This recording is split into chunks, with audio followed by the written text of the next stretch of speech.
وہ آخری زمانہ ہوگا، لوگ آپس میں باتیں کریں گے لیکن شروعات ان کی گالیوں سے کریں گے، جیسا کہ میرے کریم آقا علیہ الصلوۃ والسلام کی حدیث مبارکہ ہے، ان من اکبر الکبائر ان یلعن الرجل والدیہ۔ میرے آقا نے فرمایا کہ بڑے گناہوں میں سے سب سے بڑا گناہ یہ ہے کہ لوگ اپنے والد کو لعنت بھیجیں گے۔ اللہ اکبر! لوگ اپنے والد کو، اپنے باپ کو لعنت بھیجیں گے۔ تو صحابہ نے عرض قیل یا رسول اللہ صلی اللہ علیہ وسلم، وہ کیسے کوئی اپنے والد پر لعنت بھیج سکتا ہے؟ تو میرے حضور نے فرمایا وَكَيْفَ يَلْعَنُ الرَّجُلُ وَالِدَيْهِ۔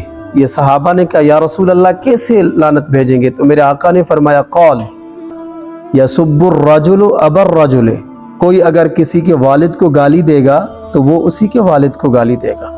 تو آقا نے فرمایا فَيَسُبُّ أَبَاهُ وَيَسُبُّ أُمَّهُ، جو کسی کے والد کو گالی دے یا کسی کی ماں کو گالی دے تو وہی بدلہ میں وہ شخص بھی اس کی ماں کو گالی دے گا یا اس کے باپ کو گالی دے گا۔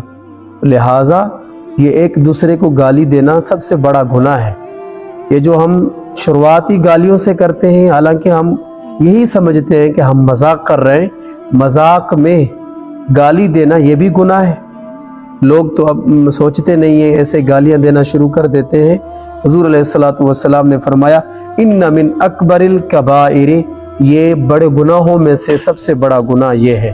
تو اللہ تعالیٰ سے ہم دعا کرتے ہیں اپنے حبیب کے صدقے ہمیں اس لعنت سے، اس گناہ سے محفوظ فرمائے۔